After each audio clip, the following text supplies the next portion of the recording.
अस्सलामुअलैकुम वरहमतुल्लाहि वबरकातुहू।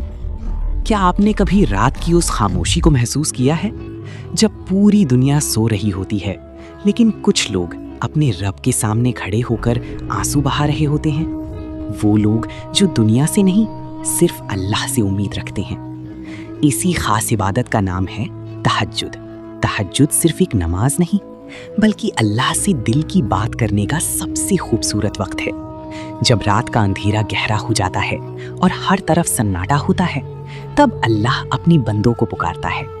हदीस शरीफ में आता है कि अल्लाह ताला रात के आखिरी हिस्से में आसमानी दुनिया पर अपनी शान के मुताबिक तजल्ली फरमाता है और फरमाता है, कौन है जो मुझसे दुआ करे ताकि मैं उसकी दुआ कबूल करूं? कौन है जो मुझसे माफ़ी मांगे ताकि मैं उसे माफ़ कर दूं? आमीन। सोचिए, जब खुद अल्लाह अपने बंदों को बुला रहा हो तो वो लम्हा कितना खास होगा। आमीन। तहज्जुद का वक्त कब होता है?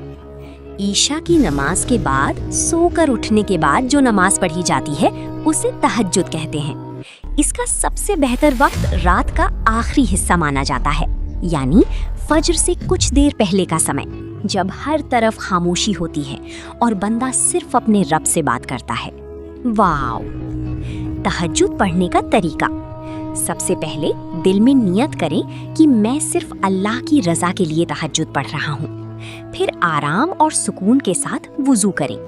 वुज़ू करते वक्त ये महसूस करें कि आपके गुनाह धुल रहे हैं। इसके बाद साफ जगह पर जानमाज बिछाकर किबला रुख खड़े हो जाएं। तहज्जुद कम से कम 2 रकात पढ़ी जाती है और चाहें तो 4, 6, 8 या उससे ज्यादा भी पढ़ सकते हैं। हर रकत में आराम से कुरान की तिलावत करें। जल्दी जल्दी नमाज खत्म ना करें, क्योंकि ये दुनिया की नहीं, अपने रब से मुलाकात की घड़ी है। जब आप सजदे में जाएं तो दिल खोल कर दुआ करें, क्योंकि बंदा सजदे की हालत में अल्लाह के सबसे करीब होता है। तहज्जुद में दुआ कैसे करें? तहज्जुद की सबसे खूबसूरत बात यह है कि इसमें आप अपने रब से खुलकर बात कर सकते हैं। कोई बड़ी अरबी दुआ याद होना जरूरी नहीं।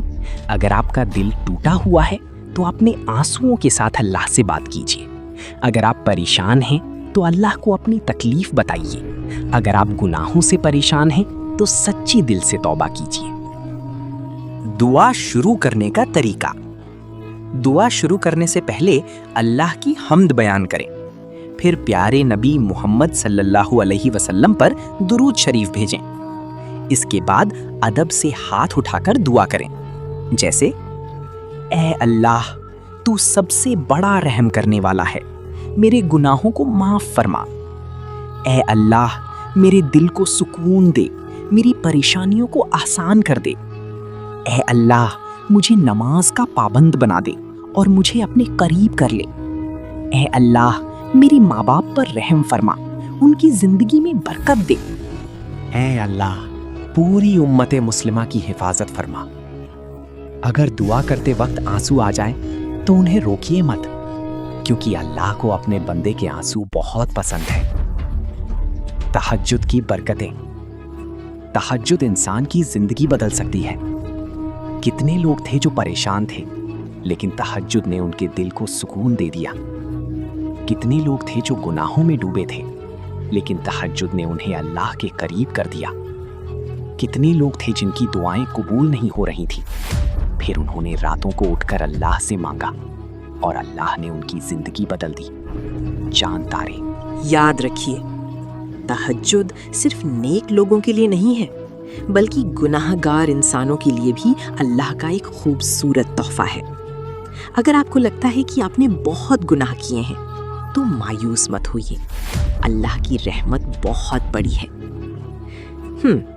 तहज्जुद की आदत कैसे बनाएं? शुरुआत में रोज उठना मुश्किल लग सकता है, लेकिन छोटी शुरुआत कीजिए। पहले हफ्ते सिर्फ 2 रकत पढ़िए। सोने से पहले नियत कीजिए कि अगर अल्लाह ने चाहा तो मैं तहज्जुद के लिए उठूंगा, और अलार्म लगाइए। धीरे धीरे आपका दिल खुद रात में उठने लगेगा, क्योंकि जब अल्लाह किसी बंदे से मोहब्बत करता है तो उसे अपनी इबादत के लिए चुन लेता है। तहज्जुद में क्या पढ़ें? आप कोई भी सूरा पढ़ सकते हैं, लेकिन कोशिश करें कि आराम से पढ़ें और उसके मतलब पर गौर करें। सूरा फातिहा, सूरा इखलास, सूरा रहमान, सूरा मुल्क जैसी सूरें दिल को बहुत सुकून देती हैं। सबसे जरूरी बात, तहज्जुद दिखावे के लिए ना पढ़ें, इसे सिर्फ अल्लाह के लिए पढ़ें, क्योंकि अल्लाह दिलों का हाल जानता है। अगर आपकी दुआ में सच्चाई होगी तो अल्लाह उसे जरूर सुनेगा। आमीन या रब्बल आलमीन। और याद रखिए, अगर आपकी दुआ तुरंत कबूल ना हो तो इसका मतलब ये नहीं कि अल्लाह नाराज है। हो सकता है अल्लाह आपके लिए उससे बेहतर फैसला लिख चुका हो।